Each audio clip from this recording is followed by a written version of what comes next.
What's up guys, we've got another route here from Birmingham Garretts Green. This route I have saved and recorded from about 2 to 3 tests within the last few months. I've labelled it route number 5 to help you find it easier. This one going out is a mock test because I haven't had any tests going out recently. Got quite a few people ready, but because of the long test waiting times, I haven't got one for a week or so. I hope you still find it useful, even though it's not from a driving test, but it is 100% an official route. All faults will still be pointed out as usual. The question he got asked at the beginning of the test was, can you tell me how you would know if your brake lights are working? He answered he would start the ignition, press the brake, and he'd look in a reflection or ask somebody to check for him. This is an absolutely perfect answer.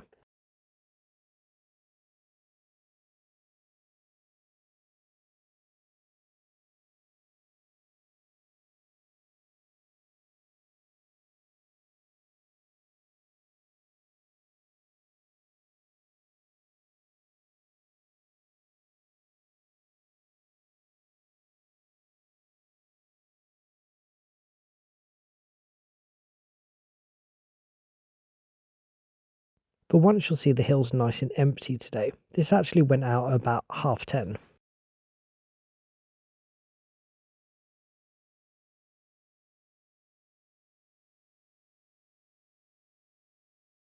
He wasn't waiting there for too long, there wasn't any rolling back, it was a good emerge from this T-junction. So far, it was a fantastic start to his test. He's noticed the traffic up ahead has started to slow down. He checks his centre mirror and he gives the car in front a good gap.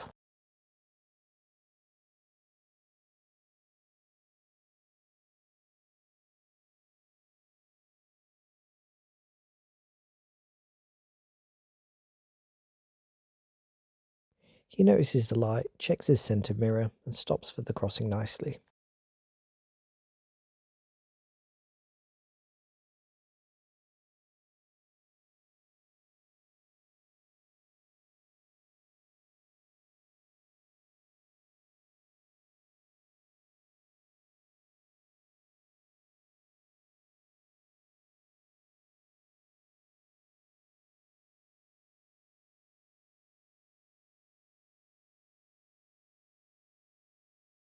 There is a bit of build up of traffic here. This can happen quite often, no matter what the time of day is.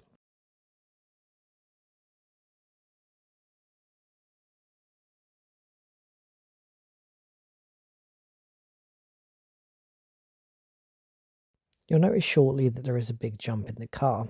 He stops and he doesn't have his clutch down, which causes him to stall. He doesn't realise he's stalled at this point, so the car behind is still waiting and doesn't know what's going on. This would go down as a serious fault for affecting the road users behind. You'll notice how close the car behind us got because of the stall and the unexpected stop.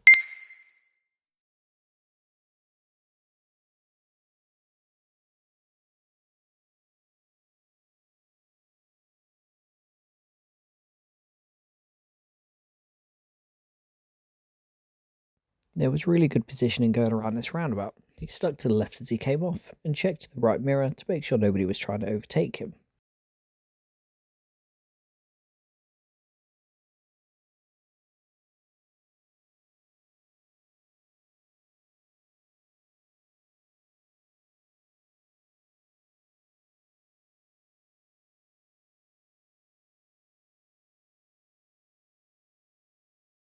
Up ahead, somebody has their car door open. He had plenty of space to his right, so he could have given them much more clearance. Because of the wide-angled lens, it doesn't show just how close he got.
At this roundabout there was no hesitation. He kept the car rolling and took a really good suitable gap.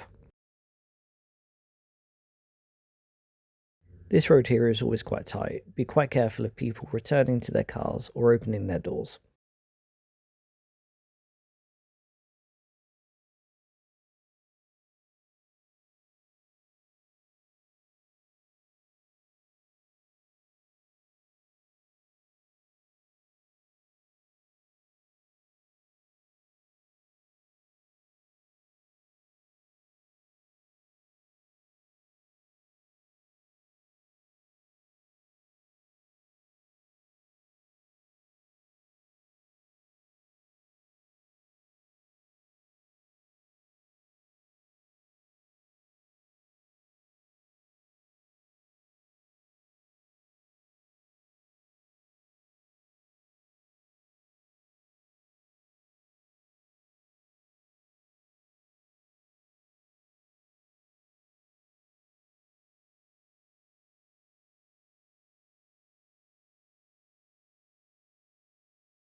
I've now asked him to pull up on the left.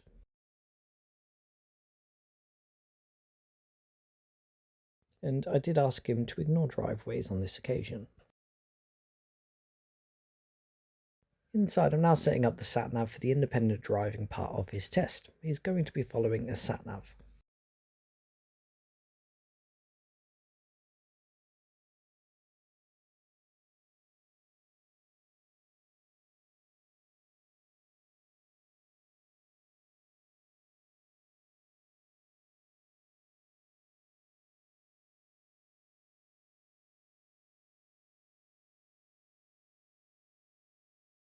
He had really good observations when moving off.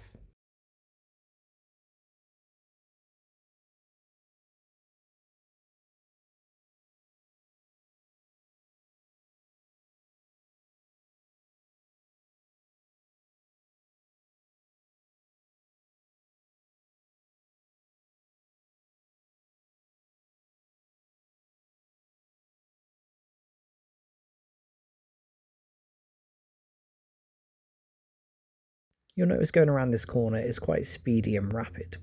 Also, he turned a little bit too early, so he was on the other side of the road temporarily.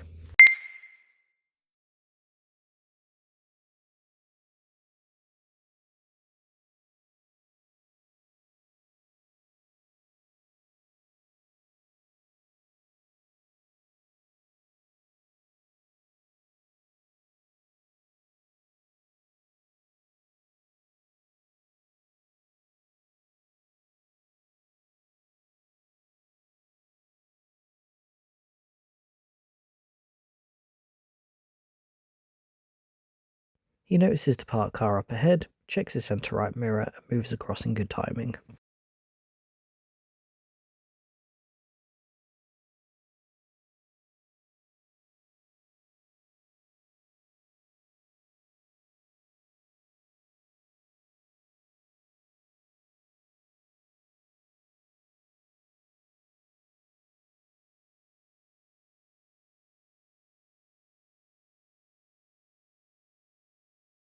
The sat-nav has said, at the end of the road turn left, then turn right. He takes the left turn really well, but I think he hasn't seen the current right turn at the moment, so as he enters the road, he keeps going but then realises that he's missed his turn and stops in the middle of the road. There wasn't any checks of the mirrors to see if it was safe.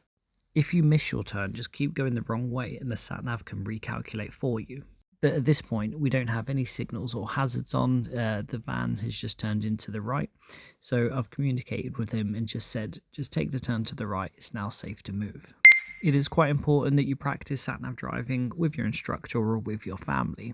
It might actually be worth having a set route up that you're following, and then you take the wrong direction, so you're used to how the sat-nav reacts if it does happen.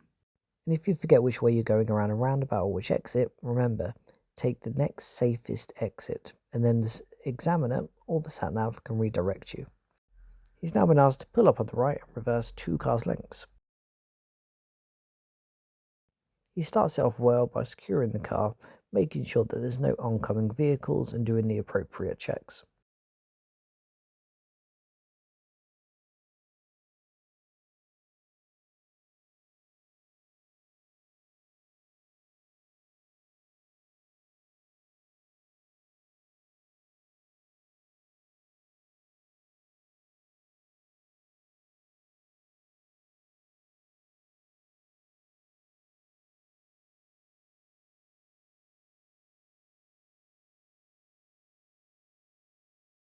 Now, as he's reversing, there is a little bit of left steer on, so you'll notice that we're getting further and further away from the curb.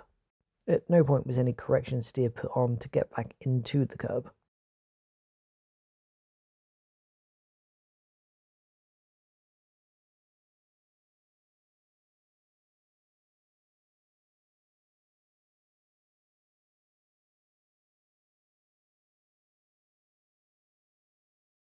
While the all-round observations are important, so is your positioning from the curb. You don't want to go too wide out, otherwise you could become an obstruction for the other road users. If you're struggling doing the all-round checks while checking your positioning, just pause the car for a moment, check your mirrors, see the distance, and then carry on.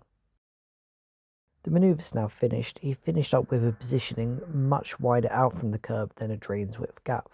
This would have gone down as a serious fault as he was so far away from the curb. When passing this parked vehicle, there wasn't any right or left mirrors used. This would go down as a minor fault for use of mirrors, change of direction. The things you should be checking for is any passing motorbikes, cyclists or any other road users that could be to your side. It is normal that after one serious fault the spiral effect starts to happen. If you do think you've made any serious faults during your test, just continue driving as best you can and try to put it behind you. What you think is a serious fault might not necessarily be one. And even if the examiner has taken control, it's quite important and good to know how you would have performed if it wasn't for that serious fault.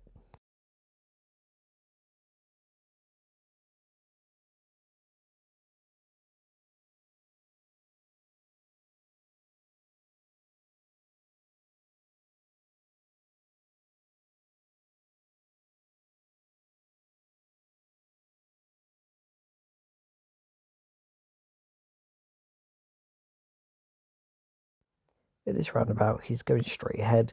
The 12 o'clock rule was used really good effect here.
With all the roundabouts at this side, straight ahead is actually on the right hand side.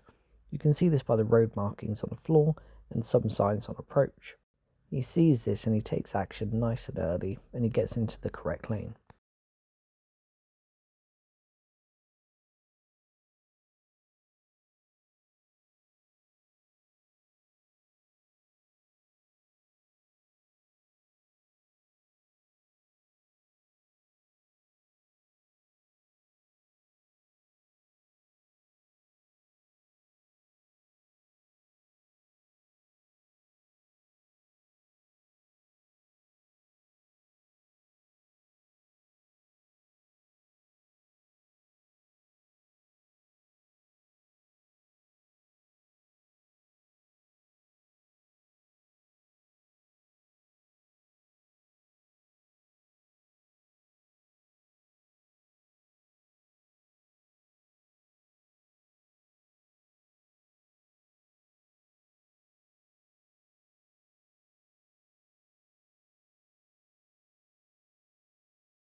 So for this next roundabout coming up, there's going to be quite a lot to take in, so please bear with me.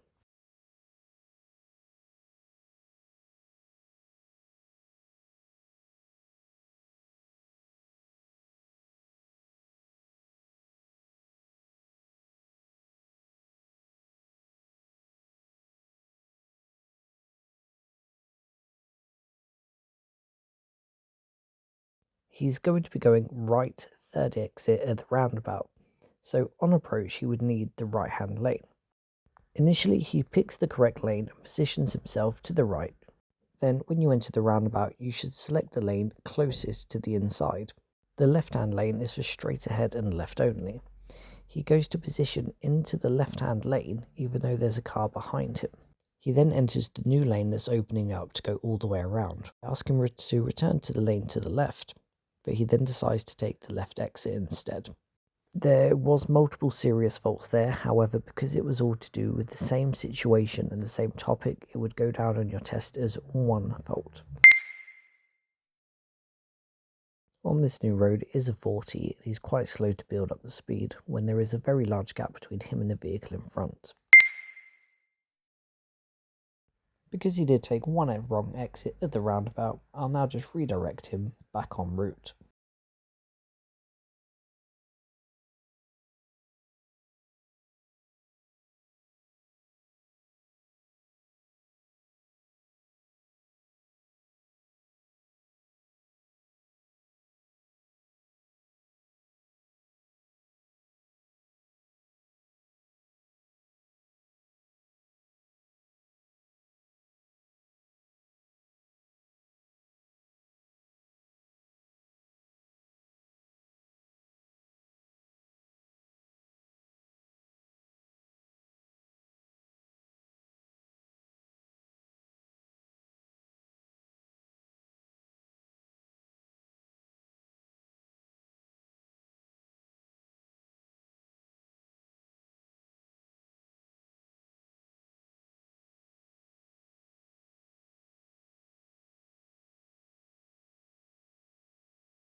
Coming off the roundabout, there wasn't any mirror checks to the left.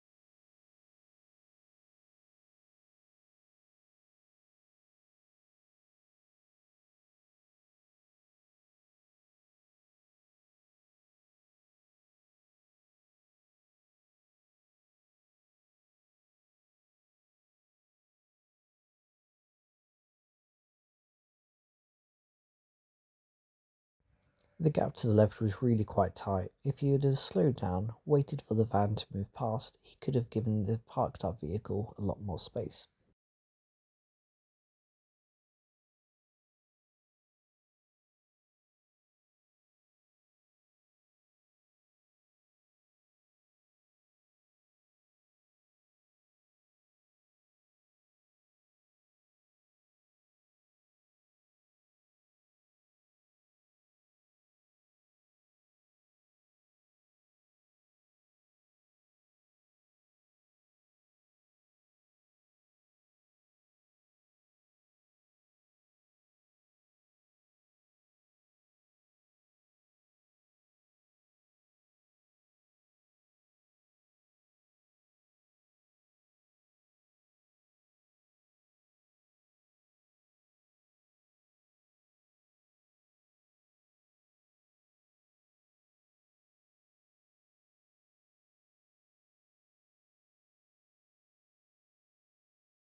At the next roundabout, he's been asked to go straight ahead.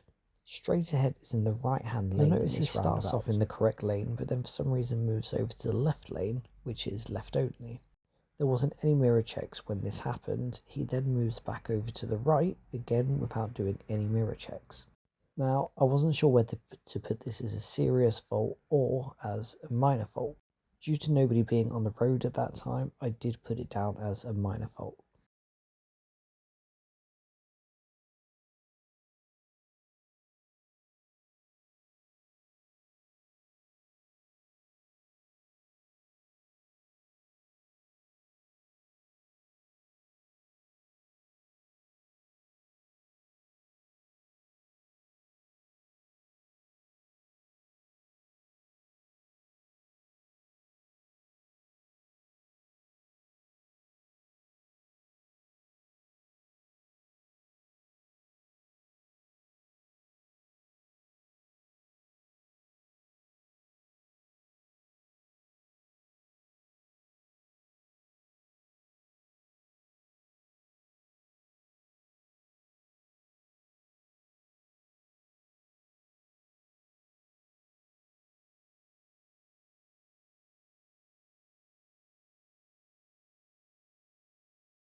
At this junction, there's two lanes straight ahead.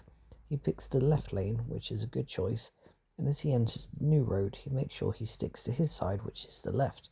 He then checks his right mirror to make sure there's no vehicles overtaking him.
does the same for this junction here.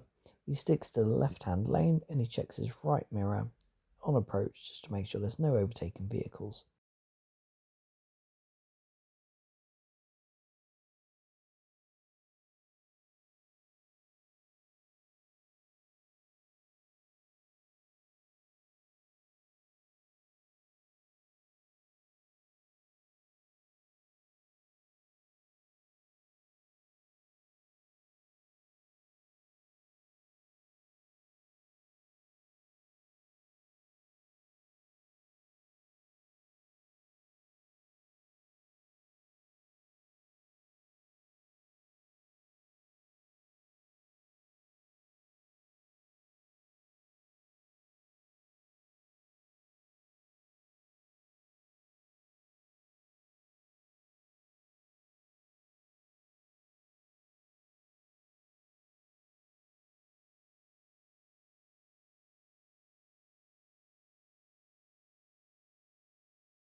So that's going to be the end of this test. Nothing really happens further up.